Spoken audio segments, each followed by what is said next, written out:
ৰান্ধনীশালাতেই কেন্দ্ৰীয় কমিটিয়ে প্ৰতিষ্ঠান কৰা হ'ব 60,000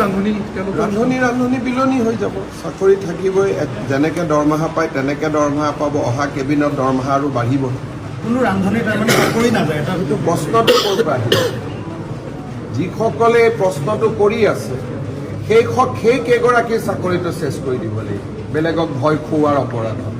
কাৰণ মুখ্যমন্ত্ৰী হিচাপে মই সকলো মিটিঙতে কৈ আহিছোঁ যে আগতে ৰান্ধিছিলে এতিয়া বিলাব কাৰো চাকৰি নাযায় চাকৰি দৰমহাটো বাঢ়িব তথাপিতো কেইগৰাকী মানে কৈ থাকে যে চাকৰি যাব তাৰমানে তেওঁলোকৰ উদ্দেশ্যটো কি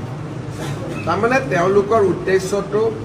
আন্দোলন কৰিব লাগে স্কুলত যাব নালাগে এইটোৱে হ'ব গতিকে টিভিত আমি সেই মহিলা কেইগৰাকীয়ে হওক বা ৰান্ধনী কেইগৰাকী হওক নামখিনি এতিয়া উলিয়াব দিছোঁ আৰু শিক্ষা বিভাগক আমি নটিচ দিব কৈছোঁ যে কি ভিত্তিত আপোনালোকে এনেকুৱা ষ্টেটমেণ্ট দি আছে মুখ্যমন্ত্ৰীয়ে মিটিঙে কৈ থকাৰ পিছতো যে কাৰো চাকৰি নাযায় বৰঞ্চ দৰমহা বাঢ়িব গতিকে তেওঁলোকক আমি ভিত্তিখিনি সুধিম আৰু ভিত্তিখিনি যদি ক'ব নোৱাৰে সেই কেইগৰাকী ৰান্ধনীৰ হয়তো চাকৰি যাব